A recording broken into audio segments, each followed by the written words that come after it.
Seria Regăsirea puterii interioare, nevoia de validare externă. Episodul 2. Când nu ești tu, ci versiunea pe care lumea o aprobă.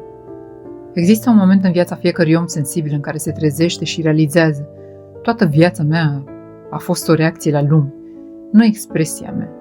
Nu ai trăit ce ți-ai dorit, ai trăit ceea ce lumea a cerut, ai trăit ceea ce te-a ferit de critică, ai trăit ceea ce a păstrat relațiile, ai trăit ceea ce te-a ținut în siguranță. Dar siguranța aceea a fost plătită cu prețul identității tale. Cum ajungi să trăiești versiunea aprobată de ceilalți? Prin copilărie cu iubire condiționată, părinți critici sau imposibil de mulțumit, relații în care ai fost ales doar pentru utilitate, parteneri care te-au iubit pentru ce ofereai, nu pentru cine erai, societate care te-a premiat pentru performanță, nu pentru autenticitate. Așa ai învățat un adevăr fals: dacă sunt eu, s-ar putea să nu fiu suficient. Așa a apărut nevoia de a fi pe plac. De ce este atât de periculos acest mecanism?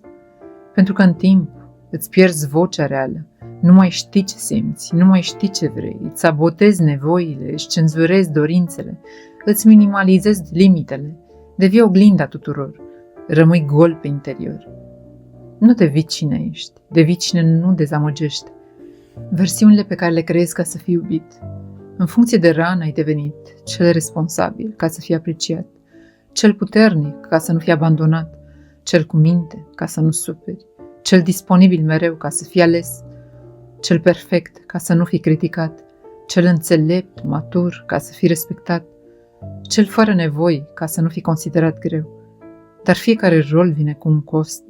Pierzi contactul cu tine. Semne clare că nu trăiești ca tine, ci ca versiunea acceptată. Te preocupă ce crede lumea mai mult decât ce simți tu.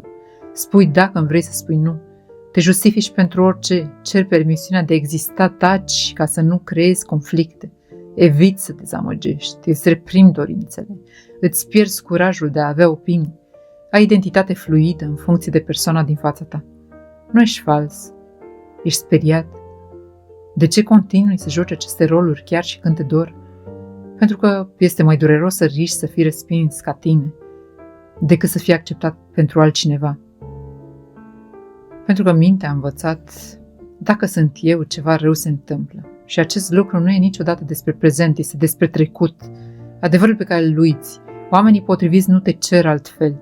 Oamenii autentici nu își cer să fii perfect, să fii disponibil 24/7, să te sacrifici, să te micșorezi, să te ascunzi, să-ți fie frică de adevărul tău.